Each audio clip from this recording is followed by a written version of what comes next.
Olá! Prosseguindo com o nosso tema competência, nós vamos falar um pouquinho sobre a regra da competens e sobre a perpetuação da jurisdição, perpetuatio jurisdicionis, ok? Bom, primeiramente, nós vamos falar sobre essa regra da competens. O que seria essa regra da competens?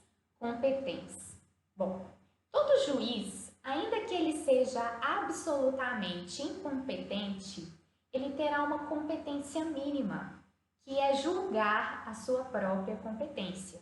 Então, uma ação é proposta, ainda que esse juiz seja absolutamente incompetente para processar e julgar, né? Ele terá essa competência mínima. Ele receberá esse processo e ele analisará a sua competência. Então, todo juiz é sempre o juiz da sua competência. Ele terá essa competência mínima. Nisso consiste essa regra da competens, que é um termo em alemão e significa competência da competência, ok? Bom, sobre a perpetuatio jurisdicionis, perpetuação da jurisdição, nós temos que mencionar o seguinte: a ação ela é proposta quando a petição inicial ela é protocolada, né? E o que é essa petição inicial? A petição inicial é essa peça de ingresso, é a peça por meio da qual o interessado ele vai acionar o poder judiciário, ele vai expor a sua pretensão ao juízo. Então, a petição inicial ela é protocolada. Uma vez protocolada, essa petição inicial ela será registrada, que é o que consiste nessa atribuição de um número, nessa identificação. E se for o caso, além de registrada, ela será distribuída. O que é essa distribuição? Essa distribuição ela vai acontecer quando eu tenho dois juízos que possuem a mesma competência. Então, as partes, não podem escolher para qual juízo seu processo irá. Então, nós temos regras de distribuição, que significa resolver no caso concreto qual que será o juízo que terá competência exclusiva para processar e julgar aquela demanda. Por exemplo, em Belo Horizonte, nós temos várias varas de sucessões em ausência, salvo engano, 4 varas, com a mesma competência. Então, se eu quero ajuizar uma ação de inventário e partilha, como eu vou saber para qual vara o meu processo, será distribuído? Eu tenho para isso regras de distribuição que garantem a imparcialidade do juiz. São regras abstratas que estão previstas na lei e devem ser observadas para que não se comprometa a imparcialidade do juiz. Então, os artigos 284 e 285 do Código de Processo Civil, eles dizem o seguinte: 284. Todos os processos estão sujeitos a registro, devendo ser distribuídos onde houver mais de um juiz. Então, se tiver mais de um juiz competente, por exemplo, tem 2 varas com a mesma competência, então deve ocorrer a distribuição. E o artigo 285 fala o seguinte: a distribuição, que poderá ser eletrônica, e de fato hoje é feita pelo computador, será alternada e aleatória, obedecendo-se rigorosa igualdade. Então, existe esse critério, de se observar essa alternância, e esse critério também da igualdade, inclusive num aspecto quantitativo, ok? Os juízes, eles receberão a mesma quantidade de processos. Bom, então, atualmente, nós temos regras de distribuição e nós podemos também associar isso ao princípio do juiz natural, que num aspecto substancial ele se refere a essa imparcialidade do juiz.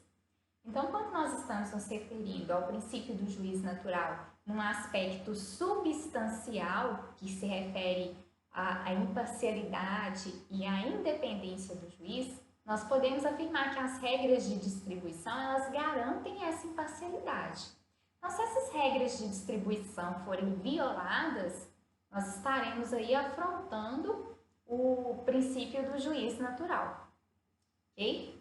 Bom, nós poderíamos imaginar, né, a demanda foi proposta e no caso concreto observou-se a regra de competência, por exemplo, domicílio do réu.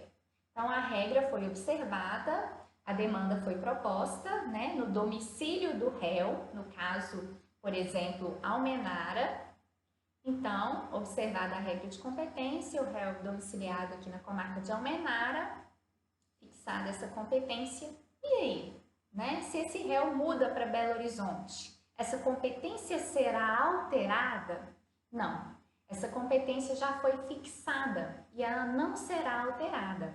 E ela foi fixada por essa regra da perpetuatio jurisdictionis, que é a regra da perpetuação da jurisdição, que está no artigo 43 do Código de Processo Civil, que diz o seguinte: determina-se a competência no momento do registro ou da distribuição da petição inicial, sendo irrelevantes as modificações de estado de fato ou de direito ocorridas posteriormente, salvo quando suprimirem órgão judiciário ou alterarem a competência absoluta. Então, por isso que a gente estava falando sobre registro e distribuição da petição inicial, porque segundo o que dispõe o artigo 43, é o registro ou a distribuição da petição inicial que vão fixar a competência. E não importa se vai ocorrer, não importa se ocorreu uma mudança, uma modificação de estado de fato ou de direito. Essa competência já foi fixada e no momento do registro ou da distribuição e não será alterada posteriormente, em regra, né? Porque o próprio artigo 43 coloca duas exceções, que são quando houver a supressão de um órgão judiciário ou quando for alterada a competência absoluta. Então, o que seria a perpetuatio jurisdictionis? A perpetuação da jurisdição. Seria aquela regra segundo a qual a competência fixada pelo registro da petição inicial ou pela distribuição da petição inicial, essa competência permanecerá a mesma até a prolação da decisão. Então, essa competência não será alterada.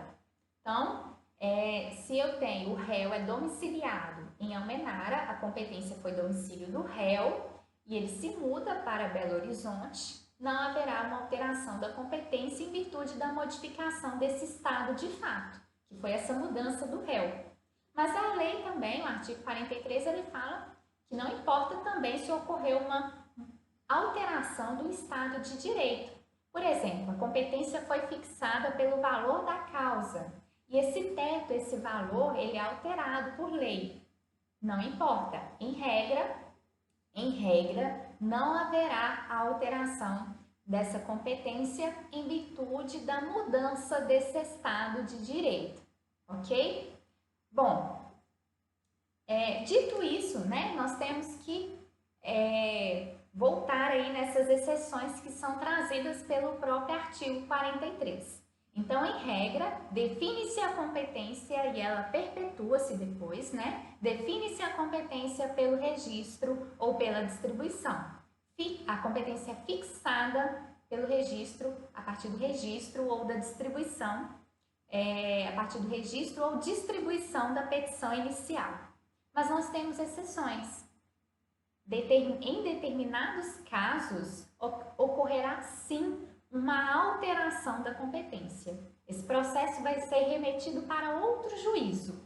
E quais são esses casos? Supressão do órgão judiciário, por exemplo, a comarca ela é extinta, ela deixa de existir, ela foi suprimida, então aquele processo que estava em trâmite nessa comarca, ele será remetido para outra comarca que passou a ser competente. Então, essa é uma exceção. E a outra exceção é a alteração da competência, uma alteração superveniente de competência absoluta. Uma alteração de competência absoluta. Nós ainda vamos falar em outro vídeo sobre a competência absoluta, fazendo um contraponto com a competência relativa, né? Mas, mesmo não sendo agora o momento, nós poderíamos exemplificar essa questão da competência absoluta, por exemplo, a competência em razão da matéria, que é competência absoluta. Competência em razão da matéria. Eu tenho uma demanda que foi proposta numa vara civil e o órgão jurisdicional, ele passa a ter uma competência, por exemplo, criminal. Então, ele não poderá mais julgar aquela demanda civil, porque foi uma alteração da competência em razão da matéria, uma competência absoluta. Ou, por exemplo, eu tinha uma vara civil e foi criada uma vara de família. E a minha ação refere-se ao direito de família. Então, houve uma alteração da competência absoluta e o processo deverá ser remetido para a vara de família. Então, nós temos essas exceções previstas no texto legal, no artigo 43 do Código de Processo Civil, embora, seja pertinente mencionar que que poderíamos ter outras exceções aí à perpetuação da jurisdição, como a conexão e a continência, que também serão tratadas em um outro vídeo, e também algumas pontuações, alguns entendimentos trazidos pela jurisprudência, que também serão tratados posteriormente, ok? Bom, sobre a regra da competência e da perpetuatio jurisdicionis, era isso que a gente tinha para tratar. Aguardo os meus alunos amanhã, no nosso encontro por videoconferência, para a gente tirar todas as dúvidas sobre a matéria, ok? Muito obrigada!